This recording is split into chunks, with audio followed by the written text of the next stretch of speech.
யாபேஸ் பரலோகத்தின் தேவனை நோக்கி, தேவரீர் என்னை ஆசீர்வதித்து என் எல்லையை பெரிதாக்கி உமது கரம் என்னோடு இருந்து தீங்கு என்னை துக்கப்படுத்தாதபடிக்கு அதற்கு என்ன செய்யும், விலக்கி காத்தருளும் என்று வேண்டிக் கொண்டான். அவன் வேண்டிக் கொண்டதை கர்த்தர் என்ன செய்தாரா? அவன் நன்றாய் அறிந்திருந்தான். உம்முடைய கரம் என்னோடு கூட இருக்கட்டையா. இன்னைக்கு எத்தனை பேர் நாம் கர்த்தருடைய கரம் என் மேல் இருக்க வேண்டும் என்று விரும்புகிறோம். கர்த்தருடைய கரம் மேல் இருக்குமானால் நன்மை உண்டாயிருக்கும் என்று வேதம் சொல்கிறது.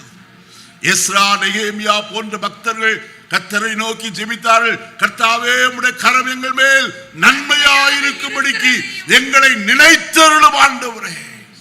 இந்த காலையில கர்த்தர் நினைத்தருளுகிற கர்த்தர். அவர் நம்மோடு இருப்பாரானால் நிச்சயமாய் நமக்கு ஆசீர்வாதம் உண்டு.